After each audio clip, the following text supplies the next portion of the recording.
morning, everybody, and welcome to my first Idle Champions of the Forgotten Realms stream.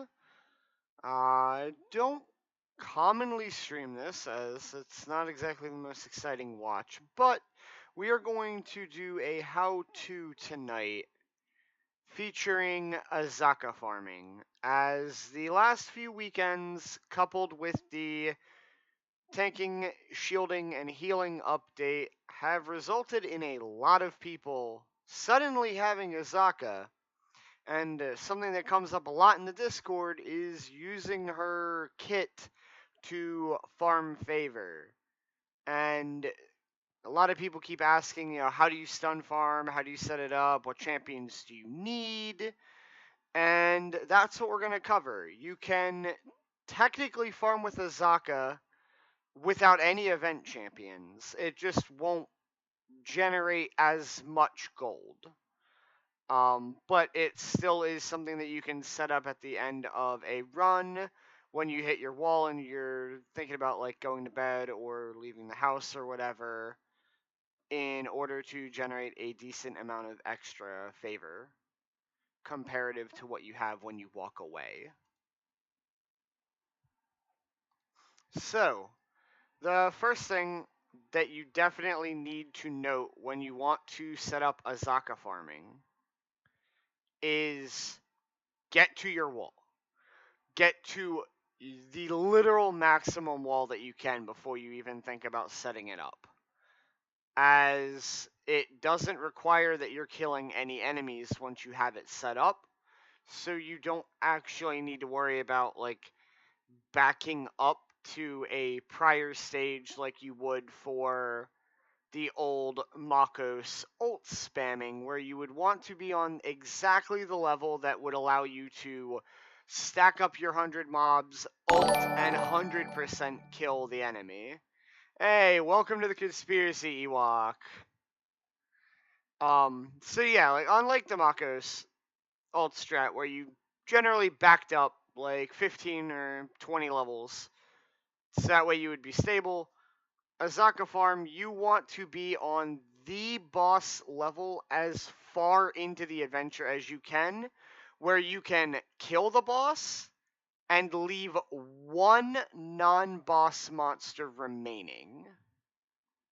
Oh no, it's fine, Ewok. That's just my alert notification. It's always that big no matter what I'm streaming.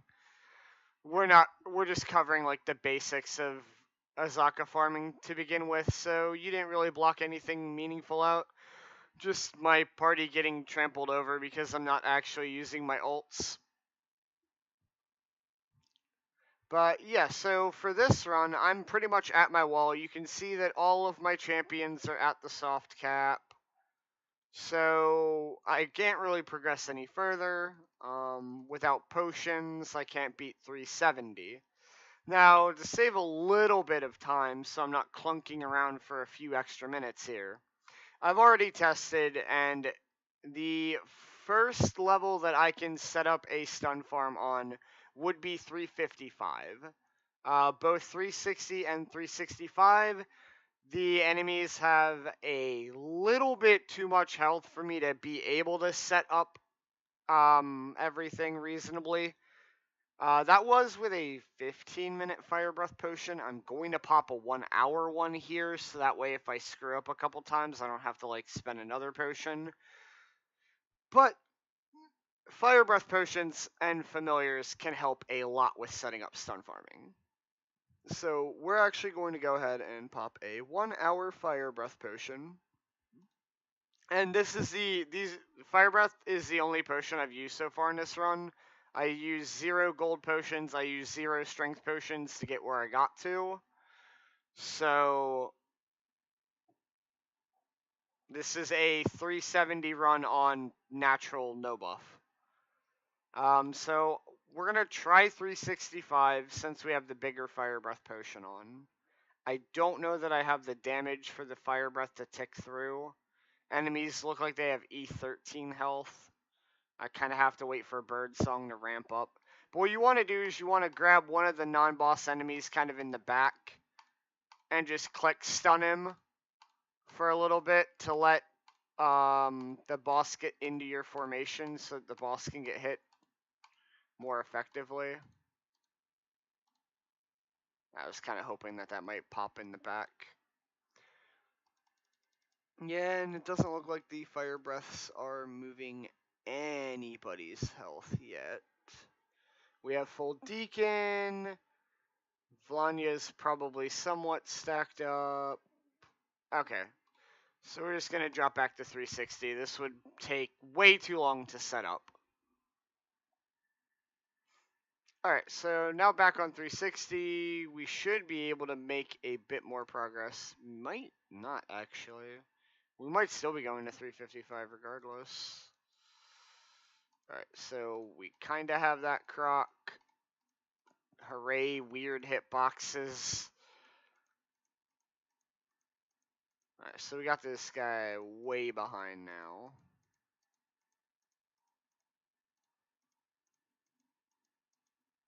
Nice! And now, the second you get down to one enemy, pull your DPS out. Whoever you're using as your main DPS, get them out of the party, and then just start removing people from your party, except for your tank.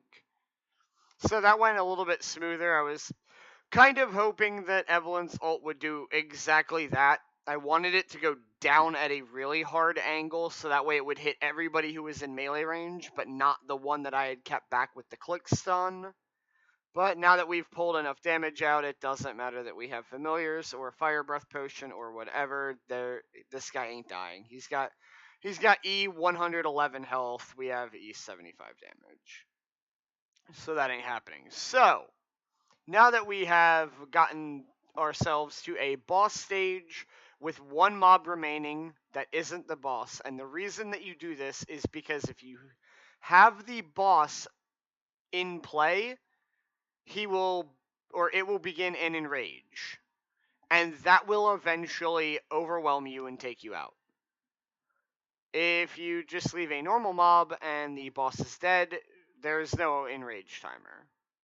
Because the only things that cause enrage are 100 mobs on screen or boss in combat for whatever amount of seconds until the enrage timer starts. So the first thing I'm going to do is kind of go over the basics of Azaka farming. So the biggest, first and foremost part of Azaka farming is she needs to be specialized for Resist the Curse. And the reason that you want Resist the Curse is because it makes the last line of her ultimate relevant, which is if she specs with Resist the Curse, the tiger's attacks will cause enemies to drop gold even if they aren't killed. And they will drop the gold as if they were killed. So whatever amount that they were going to drop on death is what they would drop from the tiger hitting them. So you go Resist the Curse. This will allow the two tigers, they get a total of 12 attacks during the duration of the ultimate. That's effectively 12 kills on the same exact mob. Now, our first setup here is going to be 0 event champions. This is probably very, very corner case relevant, as in order to have the power and the favor to actually unlock Azaka, you've probably been playing enough to have some number of event champions. But let's say, for instance, you don't have any of the actually relevant event champions. So you're effectively only using your core champs anyways, because Strix and Deacon and Dadius and all them don't do anything for stun farming. And I say stun farming in air quotes because guess what? When you don't have the event champions, you're not actually stun farming. You're just Azaka farming with her ult. So, what you want to do is you want to get yourself to a state of stability. Let's get her out of here because she's not an event champion. And swap to Nay because Grama's an event champion. So we can see here that this crocodile is attacking for 251 damage. And it's getting one attack in every, what is that? I don't know, 6 or 8 ticks of healing from Celeste. This is stable. I can remove you, and with just Azaka, Naeli tanking, and Celeste healing Naeli, I can literally walk away forever. Just leave, go to bed, take a shower, go to work for 8 hours. It doesn't go away for the entire weekend. Plan an entire trip to Japan for like a week. Like this isn't going anywhere. This is 100% stable. This Croc will never attack for more than 251, and that 251 far and away will never kill Naeli because of Celeste healing. So, congrats. That's all you technically need. Now, we're using our core formation, so no reason to not put Jarlaxle in for a little bit of extra gold find, because at the end of the day, that's what you're here for anyways. You're here to do this and get gold. That's it. End of story. So,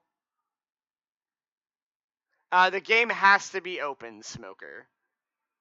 This does not work if you close the game, as when the game is closed, it looks at your party DPS and everything and kind of simulates what zone you would be able to sustain farm at, and that determines what your offline gold income is. Better than what it used to be, still vastly inferior to actually having your game open. But once you are here, if you have one familiar or more, you would put them on your ultimates, so that way that familiar can click your Azaka ult for you. And then that's it. One familiar here, and we could technically walk away and not touch this again. Obviously, the more familiars you can throw here, the better, as it just means that there is a little bit less latency between your cooldown coming up and your familiar clicking your cooldown. But that's minor min-maxing. As long as you can get one enemy left on a boss zone that's not the boss, and then get yourself to this scenario, you're golden. You can walk away with one familiar on ults. Now we're going to go to the stun farming, as it's called. And we're only going to cover the very basic level stun farming. So the reason we call it stun farming, we'll get these two out of here.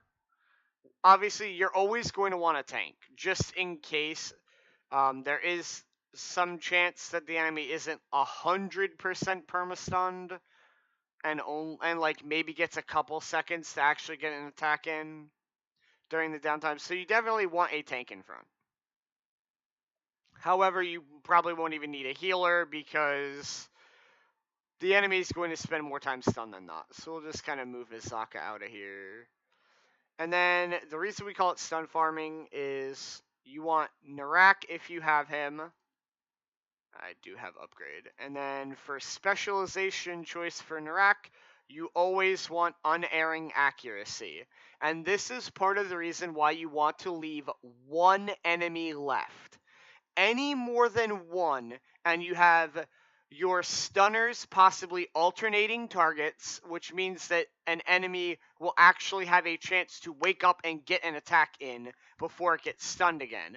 Additionally, with unerring accuracy, if you hit only one enemy, then you'll attack that enemy again for more damage. Now, what's important here is not the plus damage, it's the extra attack, and that's an extra stun.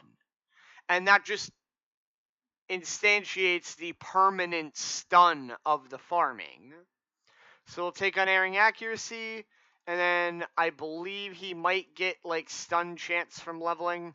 I mean, at this point, you're probably so far above soft cap if you're at this stage that just level him to max if it raises his chance of stunning. Thumbs up. And you can see, yeah, Crocodile stunned. Croc stunned. Let's watch for a damage number over Naily. We still haven't seen one because he's stunned again. Oh, alright, so it took like 10 seconds for the Croc to get one attack in. And this is only with Narak. Our other stunner in the formation is Wolfgar. And Wolfgar actually serves two purposes in this formation if you have one other champion. But first and foremost, you want Wolfgar to stun, and you always want to go with Demothian's Will. And that increases the chance to stun.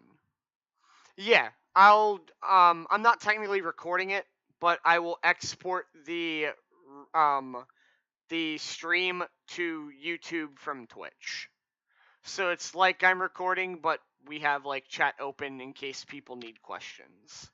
So you always go Demothian's Will, and we'll finish leveling Wolfgar all the way up. Alright. So now we actually have both of our stun champions, and you'll probably see that this crocodile might never get unstunned. Or at least long enough to actually attack, and Nay is ironically a little low on health, so we're going to give her a little bit of healing in the meantime while I'm setting everything else up. So this has created what is effectively the stun farm. Now, the only thing you do beyond this is throw in all the gold find you can. Because, as I mentioned before, these tigers cause the enemy to drop gold as if it had been killed. Yep, the bare minimum that you need is Azaka, a tank, and then however many healers you want to throw on to guarantee that the mob attacking your tank never successfully kills it. And then after that, throw in gold fine. Step 1 is making it 100% stable so that you can walk away. Step 2 is having a single familiar on your ult or more, the more the merrier, but you want at least one, otherwise you can't technically walk away. You'll never actually generate anything because all of the gold is going to generate via Azaka's ultimate. And then 3, you want your gold fine. So stunning and healing kind of goes into the stability aspect, and then your familiars, and then you have your gold fine.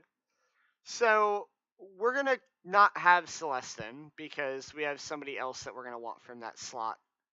So, as I touched on earlier, Wolfgar has a second purpose beyond stunning if you have another champion.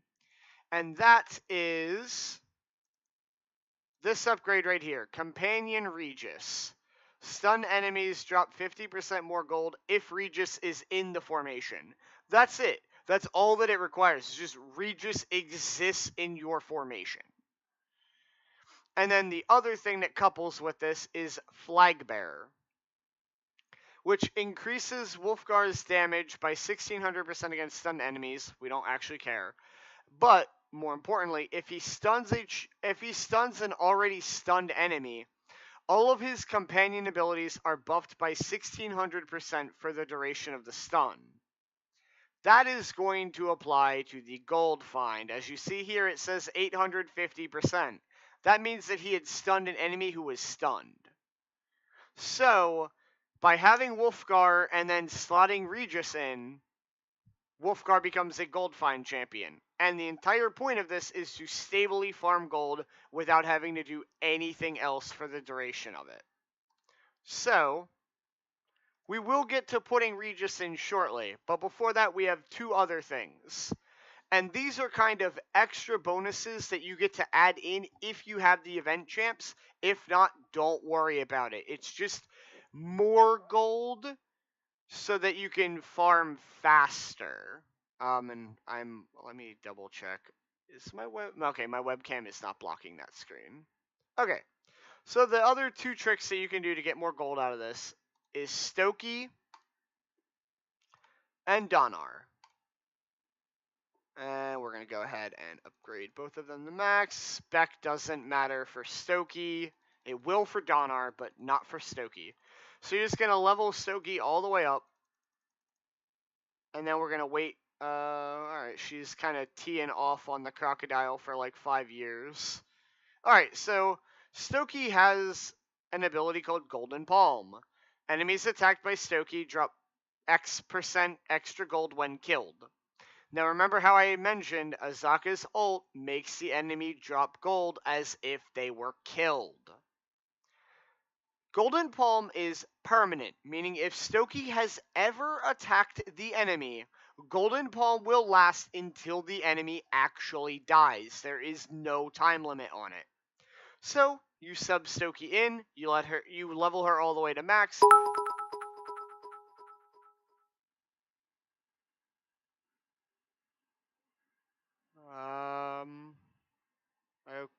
Okay, I don't really know what to react to that, but all right, thank you for the bits.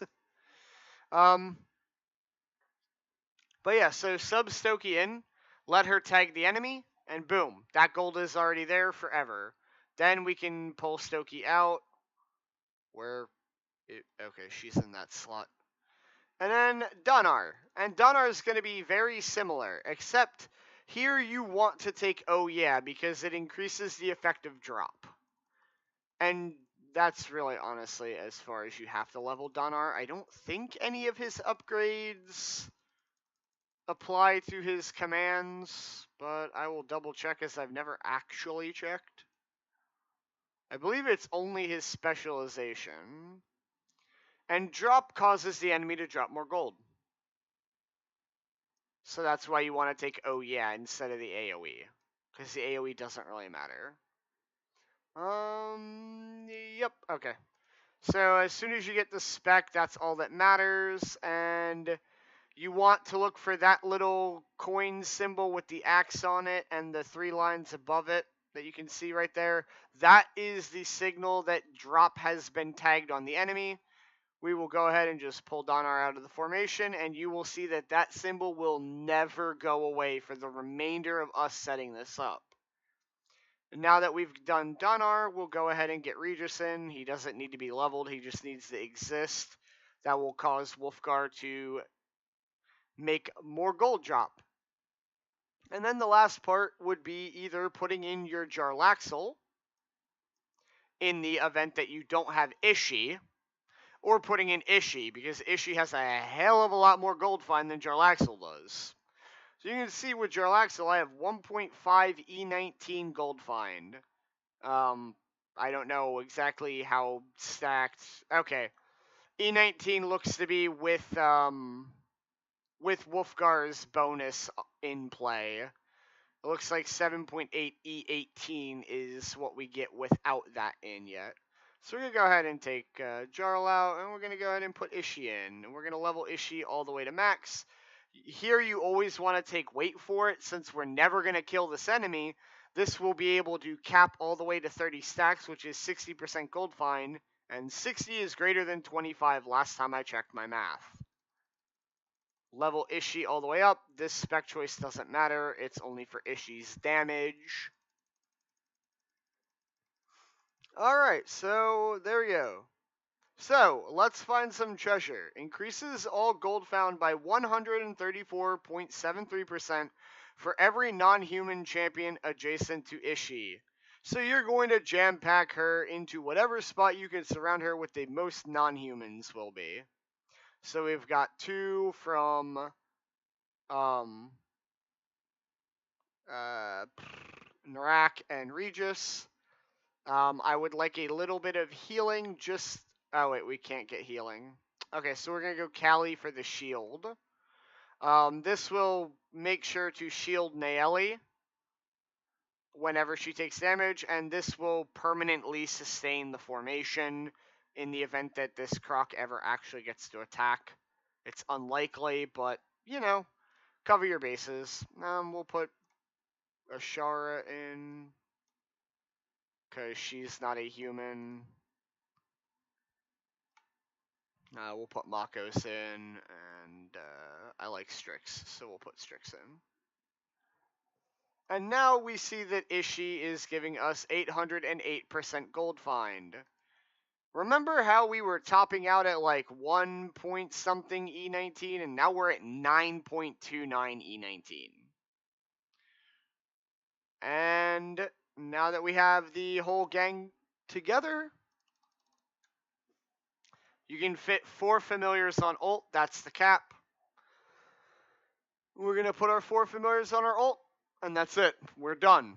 There's nothing else you have to do from this point. This enemy will never kill your formation. It probably will just never kill your tank.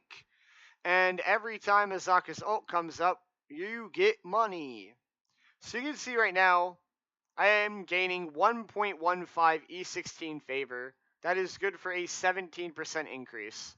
We're going to go ahead and just press Azaka's ult and let the tigers go to work. So you can see there's 2 drops from the tigers. Oh, I didn't realize Kron technically stuns with that. Sure, I guess that's relevant then. That's weird that nobody has mentioned,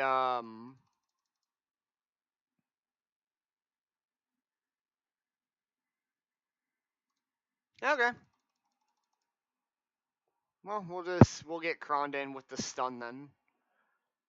If it actually works. Sure. More stun just means higher uptime on Wolfgar's gold find bonus. That I wasn't aware of, but yeah, if not, it's a wash. If so, yay. But as soon as we get Warden, Strix just gets replaced by Warden, who is not a human and can stun. Woo! Awesome. Exactly what we want. Because more people able to stun means that Wolfgar more commonly stuns a stunned enemy, which triggers his flag bearer, increasing the gold find that you get for Regis existing in your formation. So you can see that with one Azaka ult, we've only done one so far, that 17% increase is now 35. So I set this up, I ult one time, and it equaled all of the favor I gained the entire run, pushing all the way to 370 before I walled. Pretty good. Now take this and go to sleep for 8 hours, or go to work for 8 hours, once you have this set up. Now you see why Azaka farming is so strong. And like I mentioned, you don't need the whole stun aspect. You can still make it work without it. You just need to make sure you have like 1 or 2 supports healing or shielding your tank in order to guarantee that that one monster that's left will never actually kill your tank. And as long as you've got that in place, you're good. Yeah, sure. If you want to speed up your gains, insert any of your speed potions here. I'm a little bit low. We'll pop a 5-minute speed potion just for sake of showing it. You can see any level of speed potion makes your ults cool down faster, as it's just emulating time at X.Y% modifier or whatever. So you'll get your ults more often. So when you're really trying to do a really extremely hard favor push, you would pop like all your epic potions. Maybe not your fire breath, because epic fire breath can make setting this up a little awkward, but it could also mean that you're setting this up 5 zones further than if you don't use the epic fire breath. But like if you have epic strength, epic gold find, epic speed, I would wager with epic strength, epic gold find, I could probably push to like 380, 385, maybe 390. If I'm like just pushing with only ults or whatever, or stacking like other potions on top just to wall further. And that's the other thing, is you can use like the epic, and then you could stack like an hour and a medium on top, just so that you can set your stun farm up 5 or 10 levels further, which in turn means more gold from the actual stun farm. And then when those potions fall off because it's the stun farm setup, you don't actually care anymore. You only need those potions to get yourself to this state of one non-boss enemy alive on a boss zone, and then set everything else up around it. And when the potions fall off, whatever. Doesn't really matter. Speed and gold find potions are only going to amplify how much gold you're getting. And we see Azaka has another ult up. And your gains are going to vary because of Azaka's mechanics. Her gold find that she grants is cut when she's in her Were-Tiger form. So if you happen to have your familiar's ult when she's in Were-Tiger, you're going to lose some of the gold, but ultimately it's going to probably be more gold than you would have gotten idling at your wall anyways. So that's the second Azaka ult, and we were at 35, and now we're at 40. You see the percents do start to slow down. This is something that's definitely more effective when you're dumping all of your potions into one big run to get a huge surge of favor. But even on, I've used a medium fire breath potion earlier when I was just trying to verify that I could actually stably set up the Azaka farming with no event champions whatsoever. And then I used a large fire breath potion here and a small speed potion. That's it. That's all I've used. So, not really much of anything. I mean, chances are you probably have more fire breath potions than any other type of potion because you use them the least, comparatively speaking to any other potions that you might push with. So, if I ended the run right now, I'm still walking away with a 40% increase for couple hours of the time getting to the wall and then setting up the stun farm and letting the stun farm run for 10 minutes or so that we've ran it. What's the 278? So just under a 5-minute cooldown. So yeah, we've probably been stun farming for like 5 minutes or 10 minutes. Pushing to your wall and then adding like 10 or 15 minutes more and walking away with like 40% favor, that's pretty strong. And ultimately, once you set it up once or twice, it's not as complicated as people make it out to be. How does this play in event farming? The core mechanics are the same.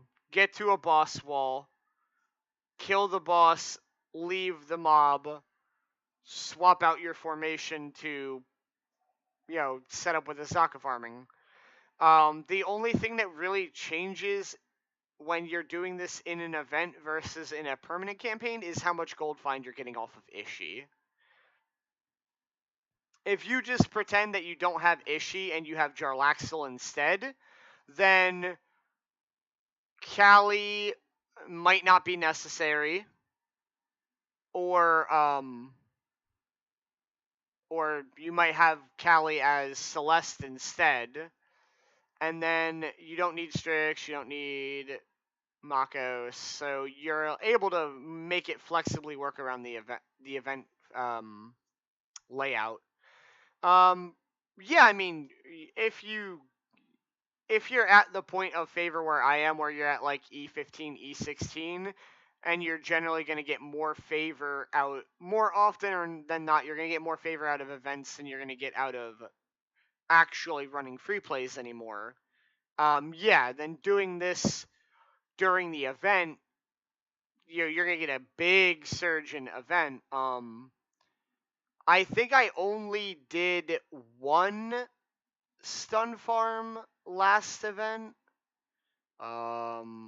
Is it all the way at the end now? Jurgle. And I got 3E14 favor with only doing the stun farm one time. And that was pre-shielding, healing, and tanking as well. So I probably was 30 to 40 zones minimum earlier than I could get to now. So yeah, the conversion rate's going to be really good for you if you're doing this in an event. How do you get Azaka or the other event champions? Well, the other event champions, you either have to wait for their events to come around or get them in a time gate. When it comes down to it, you're going to still want champions like Ishii or Deacon out of a time gate if you don't own them, long before you want to grab these extra, like, utility guys just for Azaka farming. Regarding Azaka, let me kick open the campaign map. Unhide completed. In order to get Azaka, you have to complete Azaka's Procession Part 2, which requires Zone 300 in Tomb of the Nine Gods. And the big thing of note here is that Acerak is a hell of a boss fight. It is probably the only fight I have encountered in this game so far that actually felt like a boss. It took me 20 minutes to kill him. And granted, this was pre-shielding heal tank. Would I go back now? I could probably just walk away from the keyboard and murder Acerak. It more than likely wouldn't even be a contest anymore.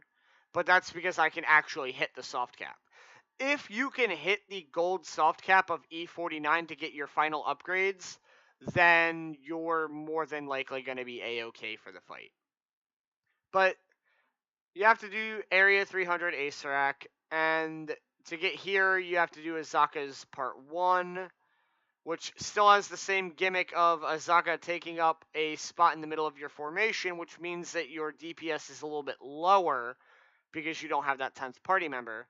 And it also requires that you've completed 30 Tomb of Annihilation adventures or variants.